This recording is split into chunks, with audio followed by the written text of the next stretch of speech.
আপনার এত বড় সাহস, আপনি ওনাকে থাপ্পড় মারলেন? আরে ও তো একটা বেয়াদব। যখন পুরা ইনভেস্টটা হয়ে যাইব তখনই খেলা শুরু। মেঘলা আর আমার বিয়েটা এখন আর কেউ ঠেকাতে পারবে না। প্রিয় বৃষ্টি, জানি না কিভাবে আমি আমার ভালোবাসার কথা তোমাকে জানাবো। সারা রাত বাইরে থেকে আসলেই তো পারতে। আর তুমি না অকারণে আমাদেরকে ভুল বুঝছো। তোমাকে কি বন্ধু বানিয়ে আমি ভুল করেছি? আমার এই নিঃস্বার্থ ভালোবাসা তোমার ভালো থাকায় কখনো বাধা হয়ে দাঁড়াবে না। আপনার পূর্বে যে অপারেশনটি হয়েছিল, আপনার সেই অপারেশন হওয়ার সাথে সাথে আপনি সন্তান জন্ম দেওয়ার ক্ষমতা হারিয়েছেন।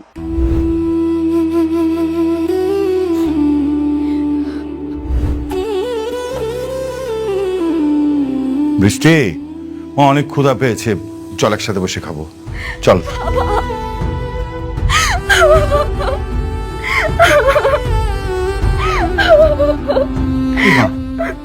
মারে, তুই কান্না করছিস কেন? ডাক্তারের সাথে কথা হয়েছে? হ্যাঁ বাবা, কিন্তু ডাক্তার বলেছে আমি আর সত্যি কোনোদিন মা হতে পারবো না। আরে কি বলছিস? ডাক্তার মিথ্যে কথা বলেছে। দেখ, আমি তোকে প্রয়োজনে নিজে বিদেশ নিয়ে যাব, ওখানে তোকে ডাক্তার দেখাবো। আমি অনেককে কি জবাব দেব বাবা বলো? অনেক আমার কাছে একটা শুধু সন্তানই চেয়েছে, এটা যদি আমি না দিতে পারি ও তো অনেক কষ্ট হবে বলো। আমি ওর কষ্ট সহ্য করতে পারবো না। মা, মারে, আমি তো তোকে বললাম আমি দেখবো।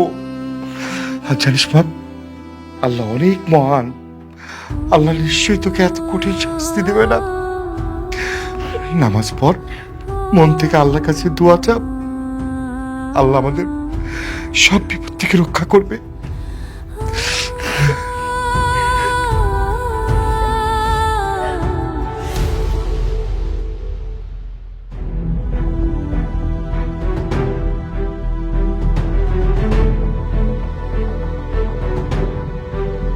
ফকিন্নির বাচ্চা, এই এত বড় একটা কোম্পানির মালিক হয়ে গেল। কি দরকার ছিল এত দাম দেওয়ার লেগে সোনার নেকলেস কিনা? 10 লাখ টাকা দিয়া নেকলেস কেনার কোনো দরকার ছিল? আমি এত দাম দিয়ে কেন কিনেছি এটা আপনি বুঝুন। আরে ওই বস্তির ফকিন্নির লেগা একটা কম দামি জিনিস কিনা দিলে হইতো। খামাখা তুমি এতগুলো টাকা নষ্ট করলা বাবা। বাবা, চাষি কিন্তু খারাপ বলেন, ওরে একটা নকল কখনো দিয়ে দাও। আর এইটা আমার মেয়ের জন্য রেখে দাও, ও কিন্তু নকল কখনো বুঝবে না। আপনারা সামান্য এই 10 লাখ টাকা তো ভাবতেছে ওই রকম শত শত নেকলেস কিনতে পারে। ওই ফকিন্নির লেগে তুমি 10 লাখ টাকা দিয়া সোনার নেকলেস কিনছো। কই আমার মায়ের লেগে তো তুমি 10,000 টাকা দিয়ে একটা কিছু কিনে দাও নি বাবা। আপনাদের মেয়ের কথা বাদ দেন তো, শুনেন এখন শুধুমাত্র মেঘলার কথা ভাব, যে কোনো ভাবে হোক ওকে রাজি করাতে হবে। দরকার হলে ওর পায়ে ধরবেন। হ্যাঁ, আমি ও রাজি না হলে? রাজি না হলে এই বাড়ির থেকে আপনাদেরকে বের করে দেবেন, তখন গিয়ে রাস্তায় থাকবেন।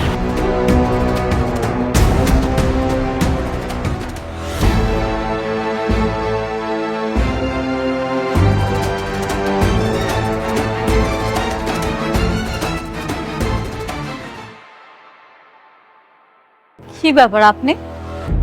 আপনারা না আমি কইছি আপনার কাজ না থাকলে আমার অফিসে আইবেন না। আপনি তো আইছেন লগে করে আবার হ্যাগো লয়ে আইছেন। মতলবটা কি কোন তো? আপনার জন্য একটা গিফট নিয়ে এসেছি, আর এটা দেওয়ার জন্য আমরা আসছি। শোনো, অনেক দাম, 10 লাখ টাকা দিয়ে কিনছে। তুমি তো সারা জীবন বস্তিতে থেকে আইছো, এত দামি জিনিস কোনোদিন চোখে কি দেখছো? মানে আনছে যেহেতু, মানে ভালোবেসে আনছে তো জিনিসটা নিয়ে নাও। ছেলেটার মনটা কিন্তু অনেক ভালো। আর এটা তোমাকে অনেক মানাবে, আমি অনেকগুলো দোকানে দেখে এটা দিয়ে এসেছি। সত্যি? ও আল্লাহ, এত দামি নেকলেস! আমি তো খুব খুশি হয়েছি। আমার অনেক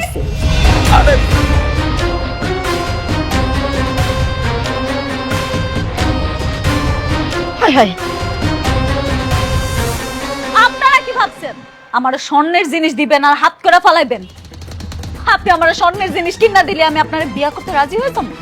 এত সহজ? বৌমা, এত দামি জিনিস আর তুমি এমনি ফেলাই দিলা? তুমি কেমন দামি জিনিস কোনোদিন চোখে দেখছো? আর তাছাড়া তোমার এত অহংকার। হ্যাঁ, আমার অহংকার বাড়ছে। আপনার কোনো অসুবিধা আছে তাতে? আপনার তো কোনো অসুবিধা নেই। কেন আইছেন এখানে? ভালোই কইতেছি, এখান থেকে চলে যান। নাইলে কিন্তু বডিগার্ড দিয়া ঘাস ধাক্কা দিয়া বাড়ি করে দিবি। বোমা আমার কথাটা একটু শোনো। এই রাতুল বাবা দেখলে খুবই ভালো ছেলে, খুবই ভালো ছেলে, আমাকে অনেকের চাইতে ধরো 1000 গুণ ভালো ছেলে। তুমি যদি ওরে বিয়ে করো না, তুমি কিন্তু বেশ সুখে থাকবে।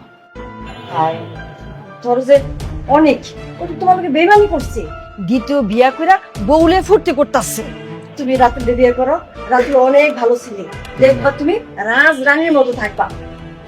বুঝছি, কথা আছে না, সোজা আঙ্গুলে ঘৃণা উঠলে আঙ্গুলটা বাঁকাইতে হয়। ওনাদের ঘাড় ধাক্কা দিয়ে বাড়ি করে দাও। না না না না বোমা বোমা তা করো না, শোনো না মা, রাতুল অনেক ভালো ছেলে, তুমি ওর বিয়ে করো, কিন্তু তুমি খুব ভালো থাকবা। বলতেছি রাতুল সাহেব, এসব কি সার্কাস শুরু করলেন? হ্যাঁ, আপনি কি ভুলে গেছেন যে আপনার সাথে আমাদের কোম্পানি একটা বিজনেস চলছে?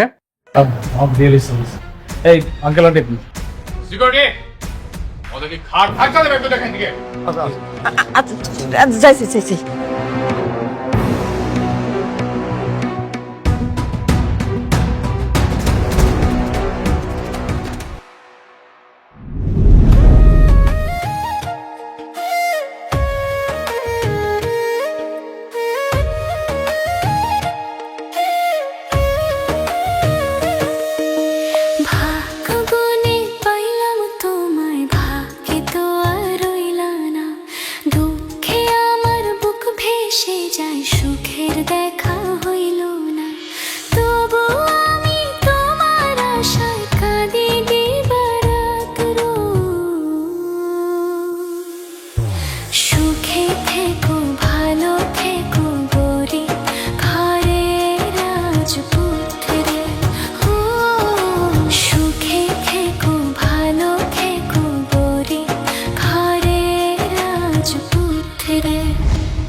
ফ্রেশ হয়ে গেছো? কি খাবে তুমি? নুডলস বানিয়ে এনে দিই?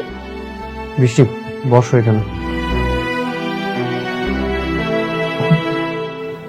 আচ্ছা, একটা কথা বলো তো, তুমি আমাকে না বলে কেন ডাক্তারের কাছে গেছো?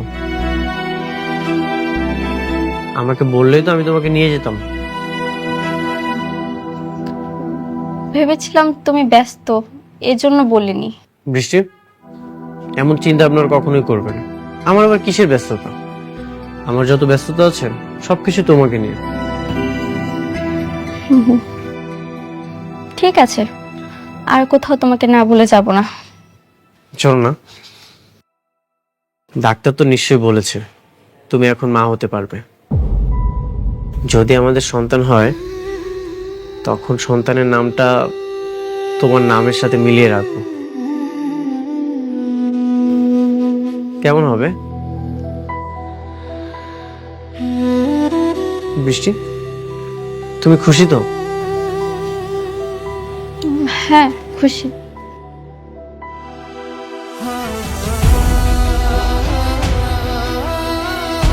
তোমার চোখে পানি কেন?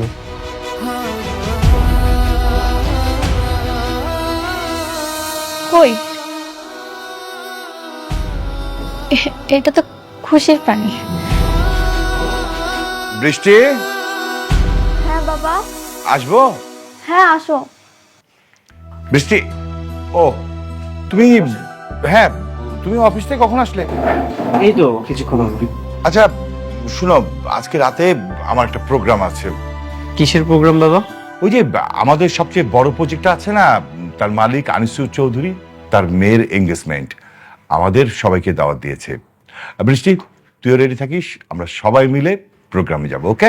ঠিক আছে বাবা। কথা বল তোরা, আমি যাই। বিয়ের পর তো আমাদের একসাথে কোনো প্রোগ্রামে যাওয়া হয়নি, ভালোই হবে এই প্রথম আমরা কোনো প্রোগ্রামে যাব একসাথে।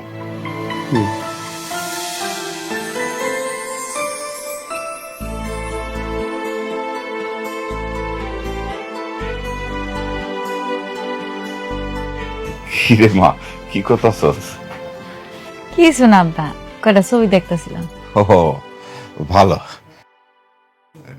মারে, এই তোর একটা কথা কইতে চাইছিলাম, কমু?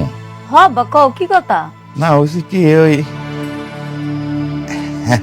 ওই অনেকেই তো মনে কর 2 বিয়া কইরা সংসার করতেছে, 2 বউর সাথে মিলমিশও আছে। তো কইছিলাম যে তুই যদি ক্ষমা কইরা দে একসাথে। আব্বা আমি পারবো না। আমি আমার স্বামীর ভাগ অন্য কাউরে দিতে পারতাম না। তুই মাইনা না নিলে কি হইব? সে তো ঠিকই আর একটা বউ নিয়ে দিব্যি সংসার করতেছে। করতেছে, আমার পিঠ পিছে করতেছে, আমার সামনে তো আর করতেছে না। আমরা 2-3 মিলে এক লগে সংসার করুম জীবনে। তাহলে তুই কি করবি? তোর জীবনটা কি এমনি যাইব নাকি? আর কয়দিন পরে তোর সন্তান জন্ম নিব, তার পরিচয় কি করবি তুই? একটা না একটা উপায় ঠিকই হবে আম্মা। আর তো কিছুদিন, আমার এই সন্তানটা জন্মের পর আমি ওর ডিভোর্স দিয়ে দিব। মারে, তুই আমাকে ভুল বুঝিস না, আমরা তোর একটু সুখী দেখতে চাই।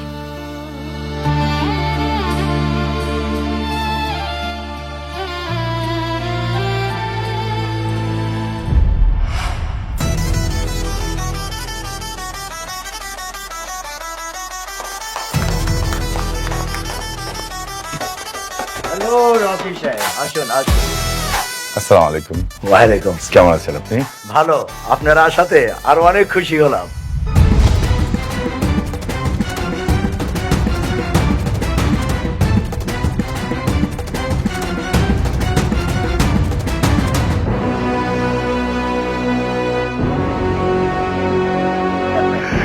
আচ্ছা, পরিচয় করে দিচ্ছি, এ হচ্ছে অনিক, আমার মেয়ে বৃষ্টি, তার জামাই। আমার সমস্ত ব্যবসা বাণিজ্য আমার অনেকই দেখে। হ্যালো ইয়ং ম্যান, অল্প বয়সে অনেক বড় দায়িত্ব নিয়েছো, একদিন অনেক বড় হবে। দোয়া করবেন একদম। হ্যাঁ, দোয়া তো অবশ্যই করবো। হ্যাঁ রকি সাহেব, আমার মেয়ের সাথে আপনাকে পরিচয় করে দিচ্ছি। শিওর। নীলা, এদিকে আয় তো মা।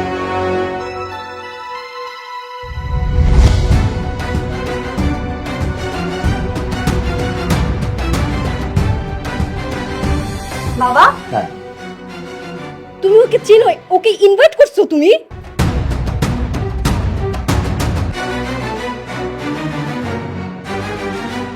তুই কি ওকে চিনতি?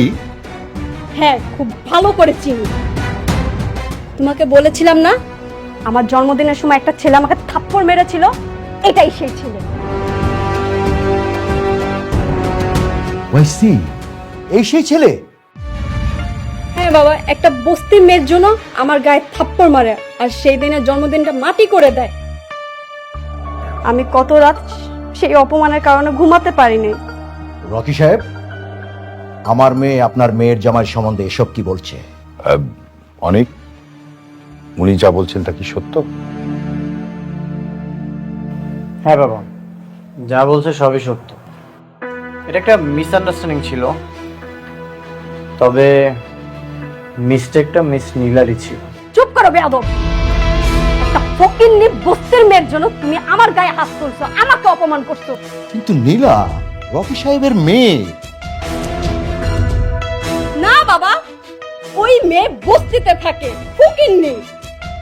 রকি সাহেব, আপনার মেয়েকে এমন একটা ছেলের সাথে বিয়ে দিয়েছেন যে কিনা বস্তিতে আরেকটা বউ নিয়ে থাকে। আঙ্কেল, ওটা আমার অতীত ছিল। আর তাছাড়া আপনার মেয়ে ওকে অপমান করেছিল, এই জন্য আমি সেটা করেছি। বাবা, আমি এই অপমানে বদলা নিতে চাই। আমি সেই দিনের থাপ্পড়টা আজকে জবাব দিতে চাই। ঠিক আছে, তোকে যেমন থাপ্পড় মেরেছে তুইও পাল্টা থাপ্পড় দিয়ে দে, ব্যাস। ওয়েট ওয়েট, প্লিজ দেখুন, অনেক তো বললো যে একটা ভুল বুঝাবুঝি হয়ে গেছে, আজকে এক শুভক্ষণে এই কাজটা না করলে হয় না। অবশ্যই করব রকি সাহেব, আমার মেয়ে যদি ওকে থাপ্পড় মারতে না পারে তাহলে আপনার সাথে আমার যে বিজনেস ডিল ছিল সব বন্ধ করে দেব। নীলা, যা থাপ্পড় মার।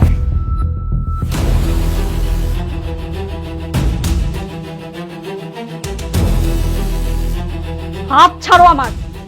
আমি বেঁচে থাকতে আমার স্বামীকে কেউ এক বিন্দু পরিমাণ অসম্মান করতে পারবে না, অন্তত এটা আমি সহ্য করব না। বাবা! রকি সাহেব, আমি আবার বলছি, আমার মেয়ে যদি ওকে থাপ্পড় মারতে না পারে তাহলে কিন্তু আপনার সাথে আমার সব কাজ কর্ম আমি সব বন্ধ করে দেব, কথাটা মনে রাখবেন। আপনার যা ইচ্ছা আপনি তাই করতে পারেন, রাস্তার ফকির হয়ে গেলেও আমি আমার স্বামীর সম্মান নষ্ট হতে দেব না। স্বামী তাই না? আমি তোকে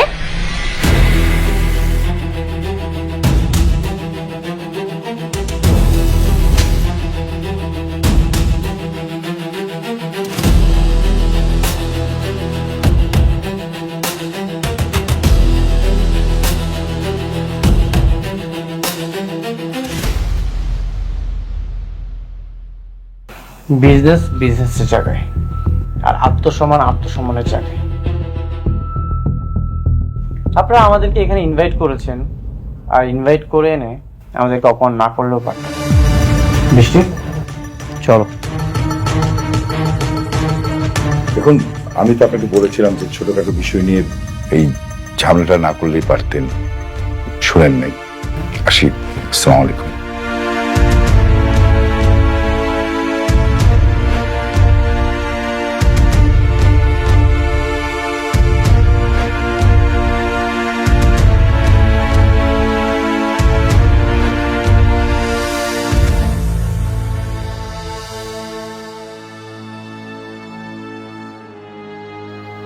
এত বড় একটা প্রোগ্রাম, আপনার আত্মীয় স্বজন, ইনভাইটেড গেস্ট, সবার সামনে আপনার মেয়েকে থাপ্পড় মেরে চলে গেল। ও শুধু আপনার মেয়েকে থাপ্পড় মারেনি, আপনাকে চরমভাবে অপমান করেছে। ও ভাই দেবে, আমি রাতুল রাজ।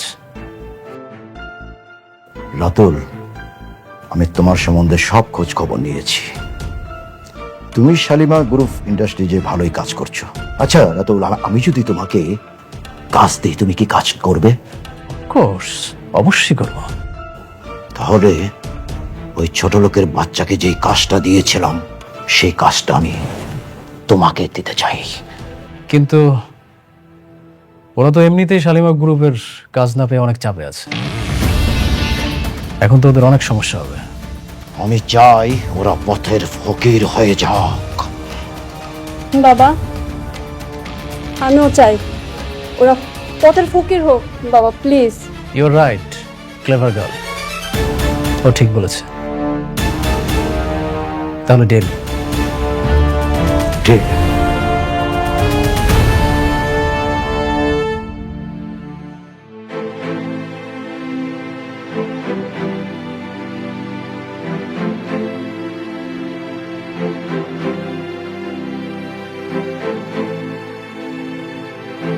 সরি বাবা, আমি সেখানে নিজেকে সামলাতে পারিনি। কেন সরি বলছিস?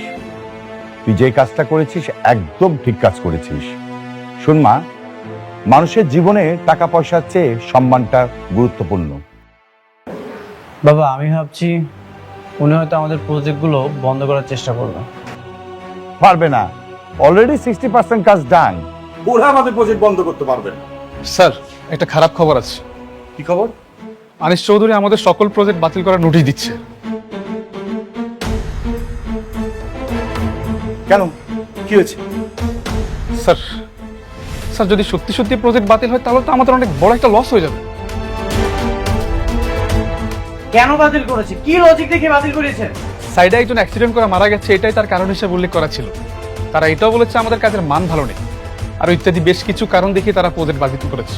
আমি জানতাম এমন কিছুই করবে। অনেক টেনশন করার কিছু নেই, দেখি আমি হ্যান্ডেল করব, টেনশন করো না।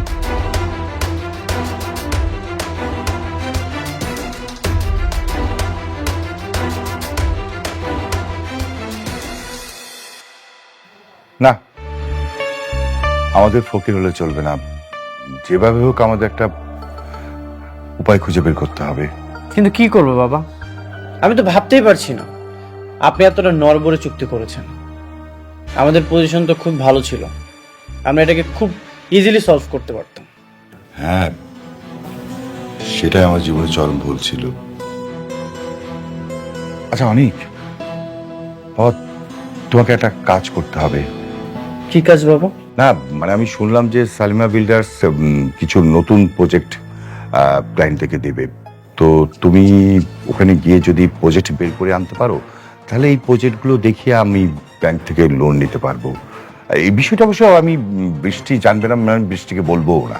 কিন্তু বাবা, দেখো আমি জানি যে মেঘলা ওখানে জব করে, আমি না বৃষ্টিকে বললাম না, আমরা তিনজনের মধ্যে এই কথাটা গোপন থাকবে বাবা। এছাড়া আমি কোনো ওয়ে দেখছি না। আর তাছাড়া আমাদের কোম্পানি এই কাজটা যদি না করে তাহলে ভীষণ বিপদের মধ্যে পড়ে যাবে। শালিমা বিল্ডার্স থেকে কি আমাদেরকে প্রজেক্ট দিবে? আর ওখানে তো মেঘলা আছে, ও নিশ্চয়ই কোনো না কোনো ঝামেলা করবে। বাবা আমার বিশ্বাস যে মেঘলা তোমাকে দেখলে অন্তত কোনো ঝামেলাই করবে না।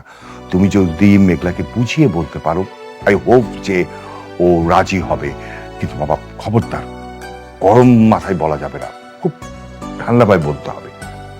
স্যার উনি তো তার সন্তানকে অস্বীকার করেছে, এটা দিয়ে তাদের মধ্যে অনেকবার ঝামেলাও হয়েছে। এই মুহূর্তে এরকম একটা প্রস্তাব নিয়ে যাওয়া কি ঠিক হবে? দেখো সাবির, এছাড়া তো ওয়ে নাই। আমরা যদি কাজ না পাই তাহলে আমাদের কোম্পানি তো পথে বসে যাবে। বাবা আমার মনে হয় তোমার যাওয়া উচিত।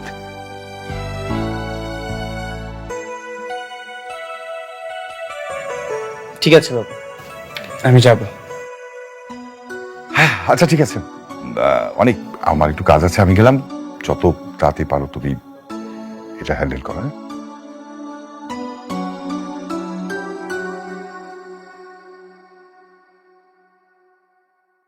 সাব্বির, চলো তাহলে আমরা যাই। Okay sir.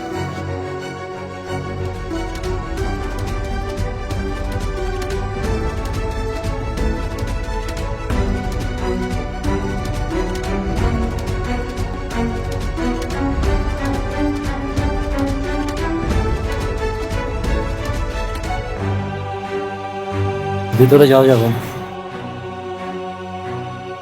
ভিতরে যাওয়া যাবে না অনুমতি ছাড়া। আমার কোনো অনুমতির প্রয়োজন নেই, তুমি যে বলো অনেক এসেছে। ম্যাডাম মিটিং আছে, এখন দেখা করবেন না। আপনারা সবাই জানেন শালিমা বিল্ডার্স হচ্ছে একটা নামকরা কোম্পানি, আর সেই নামকরা কোম্পানির সুনামটা ধরে রাখা কিন্তু আমাকেই দায়িত্ব। জি ম্যাম।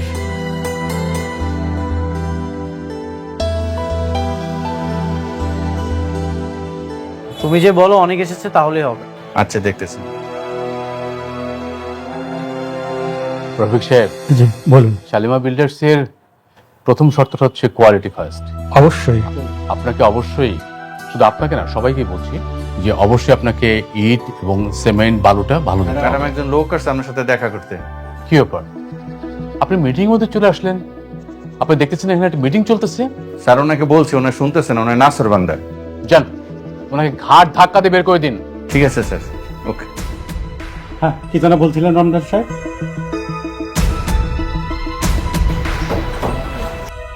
স্যার আপনার কথা বলছি, ম্যাডাম বলছে আপনাকে বের করে দিতে। তুমি আমার নাম বলেছো? জি। আমাকে বের করে দিতে বলেছে? ঠিক আছে, আমি কল দিচ্ছি। আচ্ছা কল দিয়ে দেখ।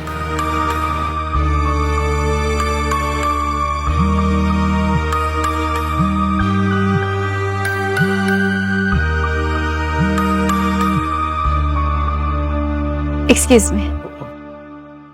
হ্যালো। তোমার অনেক অহংকার বেড়ে গেছে তাই না? আমি তোমার সাথে দেখা করতে যাচ্ছি, তুমি এখন আমার সাথে দেখা করতে যাচ্ছ না? কোটিপতি হওয়ার পর খুব অহংকার বেড়ে গেছে তোমার। কি বলতেছো তুমি এসব? কি বলছি তুমি বুঝতে পারছো না? ও আচ্ছা, এখন আমি একদম ক্লিয়ার। তোমার গর্বের সন্তানের স্বীকৃতি দেইনি বলে তুমি এখন আমার সাথে এমন করতেছো। একটা কথা মনে রেখো, এই দিন কিন্তু দিন না, এই দিনকে নিয়ে যাবো আমি সেই দিনে, আর সেই দিন তোমার অহংকার ভেঙে চুরমার হয়ে যাবে। কি তোমার কি মাথা খারাপ হয়ে গেছে? কি সব উল্টাপাল্টা কথা বলতেছো তুমি? সরি। ম্যাডাম, ম্যাডাম আপনি মিটিং কন্টিনিউ করেন, আমি দেখছি। Please carry on. ম্যাডাম। হ্যাঁ, ও হ্যাঁ, যেটা বলতেছিলাম আমরা, তো আমি চাই সালাম স্যার সালাম আপনাকে চলে যেতে বলা হয়েছে, আপনি এখন দাঁড়িয়ে আছেন কেন? আমি যার সাথে দেখা করতে এসেছি সে কোথায়? উনি আপনার সাথে দেখা করবেন না। দেখা করবে না মানে? ওর এখন অনেক অহংকার বেড়ে গেছে। সালিমা বিল্ডার্স গ্রুপে যিনি মালিক, তাতে একটু অহংকার থাকতেই পারে অনিক সাহেব।